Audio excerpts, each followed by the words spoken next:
This was my first effect pedal. Mine was the ME70. This is the ME80. But like, I got it for Christmas one year. Dude, this is my first board, sort of. It's pretty rad. I like that they mislabeled the jack. Yeah. It says in, should say out. Where else would you have plugged a cable into this thing? Weird. I might go see what this sounds like, actually.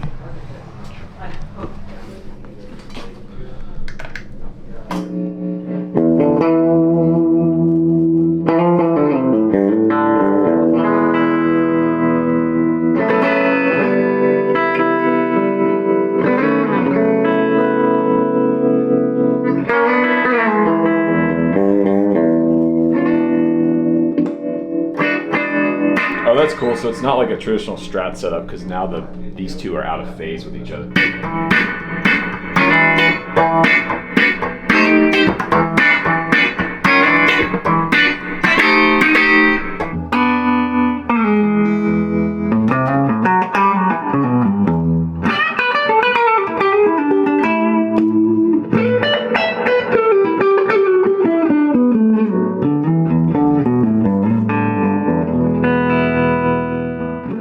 Joint's also kind of weird on this too. Can you see it, like right in here? It's like pulling up.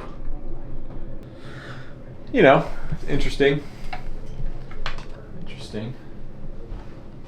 So what I like about the shop is you never really know what you're gonna find in here.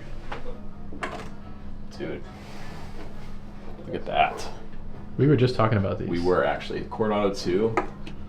This is a 67. And it's got a case. You can hear through that Princeton.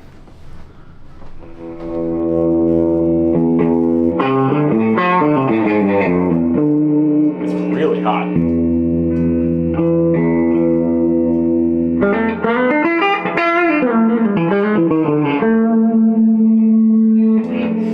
It needs frets. It's a bit of a fretless wonder right now.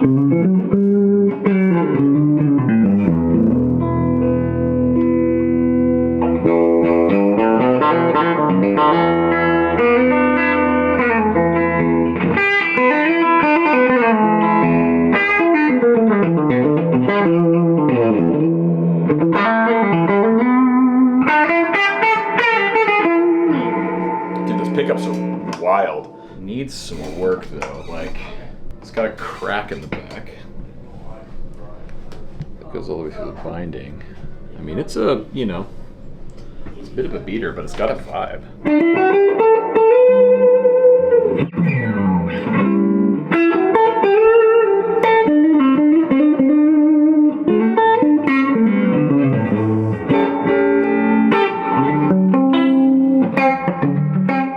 See this though? I've been sort of looking for one of these, sort of in the background, an old Mustang. This is a 2005. Made in Japan reissue, but I think these might be one of the more underrated Fenders ever made.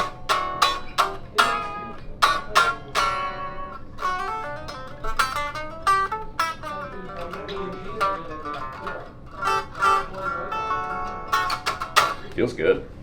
Right. Also look at the tailpiece here. It's like the wrap under tailpiece kind of thing. Shit.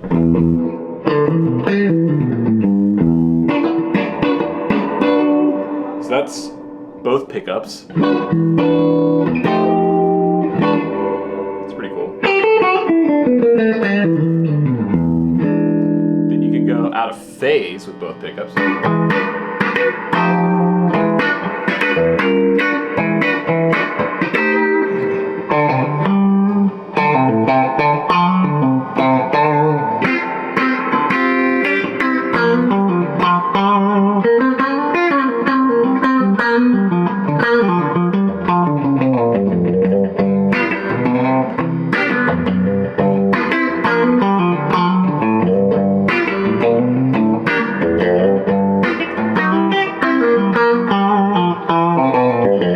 That's cool.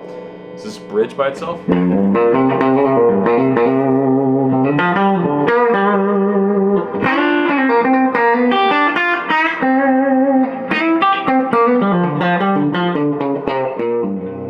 yeah, if he came down. Inch and a half shorter than a Tele Strat. So yeah, well, next to that, Whoa. it's even shorter. It's like a 3/4 scale guitar. It is actually, I think, an actual 3/4 scale. So this is a 2005. This is a 64. Play this one real quick. I feel like a giant playing this guitar. And there's no frets. I mean, the frets are like, which is crazy because they look to be in pretty good condition. Like, they're not worn. They just like didn't exist to begin with. This is what I imagine Greg Koch feels like playing a normal guitar. Because I feel like proportionally, I look like Greg Koch playing a Telecaster. The nut width is so narrow. It's hard to kind of display that in video form. It just feels tiny. And this one, by comparison, even though it is a short scale guitar, feels much better, much more normal. I like this thing, man. I think it's cool. All right. Little MIJ Mustang.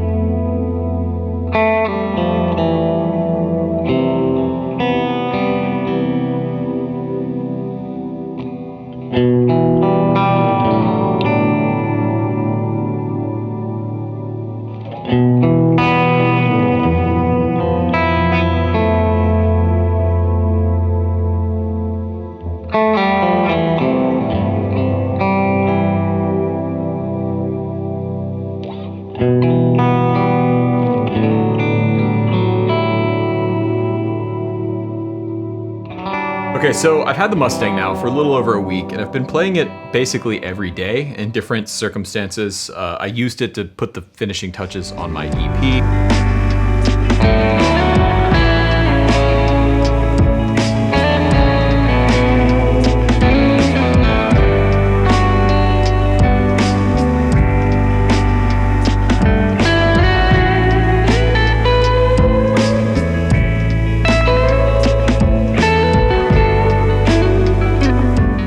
I've actually started to fall in love with this guitar.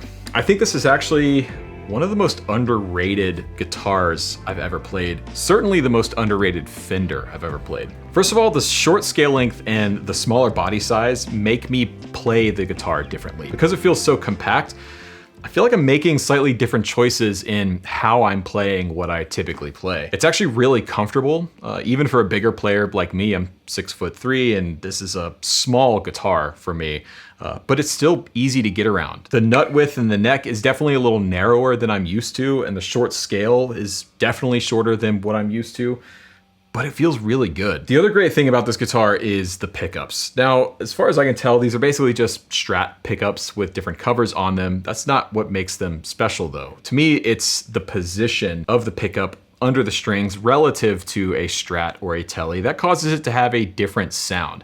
The Mustang doesn't really sound like a Strat, and it doesn't really sound like a Tele. It's definitely reminiscent of both of those guitars, but it's kind of its own thing, which is really cool. Having both pickups slanted, especially on the neck position, does give it a different sound overall compared to a Stratocaster.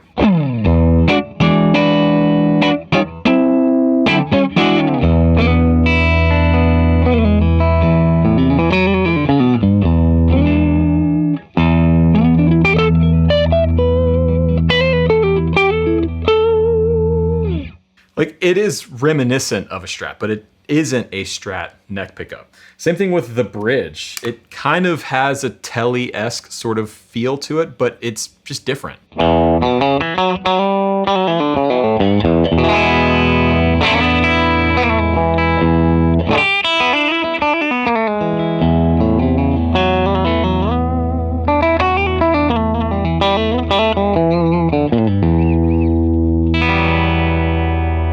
But it's not just the pickups in their position which make this guitar cool. I love the switching system. So the traditional Mustang switching system gives you individual 3-way toggle switches for each pickup.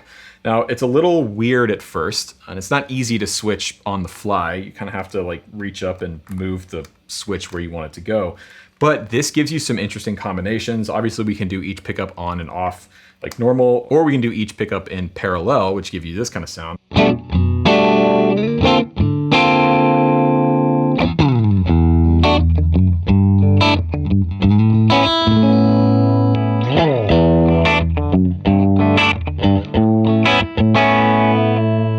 But what I've had a lot of fun with is actually going out of phase. So if I switch the neck pickup on, but in the other position, it flips the 2 pickups out of phase, giving me this.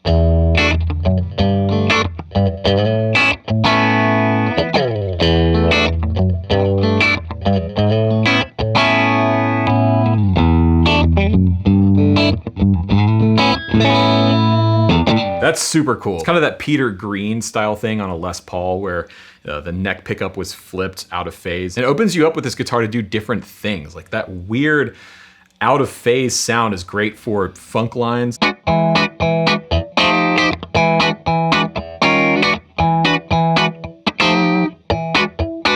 Single note stuff is cool too.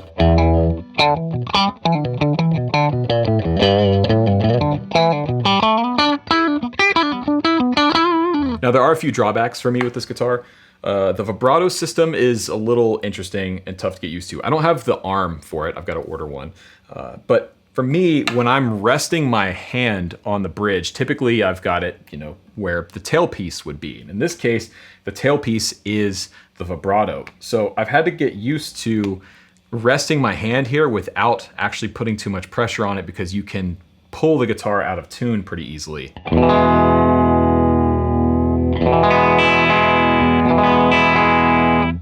But the flip side to that is I can actually get a really cool sort of warped vinyl kind of sound with just the guitar. There's nothing on my pedal board or on the Axe effects. This is just the guitar straight into the amp sound.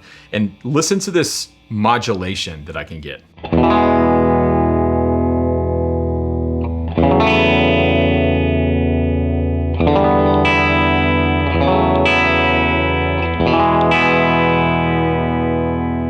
Now, if I pair that with a little reverb, you can get some really cool sounds.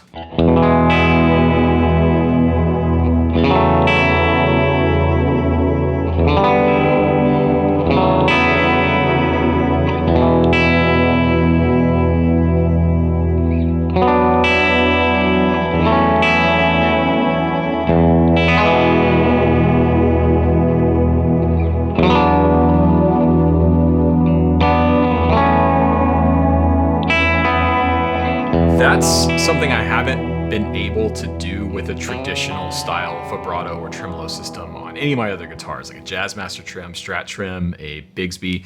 It's really unique to this Mustang vibrato, and I think that's really cool. Now, this one is a 2005 model made in Japan, and it's excellent, man. Anytime you can get your hands on one of these MIJ Fenders or Squiers, I highly recommend it. I used to have a 80s made in Japan Squier Strat back in the day that was amazing, and this guitar is no exception. The build quality is excellent. I think this is the most underrated Fender guitar ever made. So that is the Fender Mustang. I'll have some links in the description to some modern versions of this if you want to try and get your hands on one. Obviously, this is not a new one. And obviously this video wasn't sponsored by anybody. I spent my own money on this guitar, but those links will be some affiliate links to Sweetwater, which is a great way to support my channel if you enjoy what I do over here. It doesn't cost you any extra, and I earn a little commission if you buy something through those links, so thank you. Also, I've got my EP coming out. This is something I've been working on kind of behind the scenes for a long time, and I'm excited to announce that it is done and going off for mastering, and it will be available hopefully in a few months. So I'll have a sign up link for my email list down below if you want to be notified when the EP is coming out and all that kind of stuff. Let me know what you think about the Mustang in the comment section down below. I really like this guitar. I think it's going to stick around here for a little while and find a home. So thank you so much for watching. My name is Rhett Shull, and I will catch you on the next one.